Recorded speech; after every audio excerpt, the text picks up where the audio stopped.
ত্রাণ হচ্ছে আপনারা জানেন যে ভারতীয় পানি আগ্রাসনের ফলে আমাদের দক্ষিণবঙ্গে বন্যা পরিস্থিতির সৃষ্টি হয়েছে।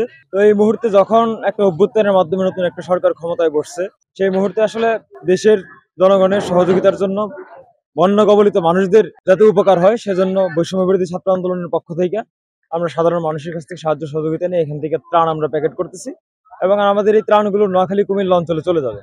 আমরা শুধু যে ত্রাণ বিতরণ করতেছি তা না, ত্রাণ বিতরণের মতো মানবিক কার্যের সাথে সাথে ভারতীয় আধিপত্যবাদ পানি আগ্রাসনের বিরুদ্ধেও আমাদের লড়াই চলমান।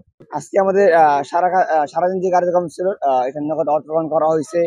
অনেকে শুকনো খাবার দিয়ে গেছেন, আমরা সেগুলো প্যাকেজিং করার চেষ্টা করছি এবং আমরা আজকে অনেক অর্থ টাকার অনেক কিছু শুকনো খাবার কিনছি, যেগুলো আমার প্যাকেজিং করা হয়ে গেছে। ইতিমধ্যে আমাদের সেই খাবারগুলো গাড়িতে উত্তোলন করা হয়েছে। আর বৈষম্য বিরোধী ছাত্র আন্দোলন ময়মনসিংহ শুরু থেকেই জনগণের পাশে ছিল, জনগণ ছাত্র আন্দোলনের পাশে ছিল। সেই জায়গা থেকেই আমরা বন্যা কবলিত এলাকার মানুষদের সহযোগিতার জন্য আমরা ত্রাণ সংগ্রহ করছি। টাউন হল অডিটোরিয়ামে আমাদের সেই ত্রাণ সেন্টার। আপনারা যারা আমাদের ত্রাণ দিতে চান সেটা এখানে এসে দিয়ে যাবেন। নগদ অর্থ যদি দিতে চান খাতায় এন্ট্রি করার মাধ্যমে সেই নগদ অর্থটুকু দিবেন। এবং আমাদের দেখতে পাচ্ছেন আমাদের এখানে প্রচুর পরিমাণ ত্রাণ জমা হয়ে গেছে, আমাদের ভলান্টিয়াররা প্যাকেট করছে। আজকে রাত্রেই ত্রাণের জন্য একটা গাড়ি, একটা ট্রাক রওনা দিবে ময়মনসিংহ থেকে নোয়াখালীর সোনাইমুড়ির উদ্দেশ্যে।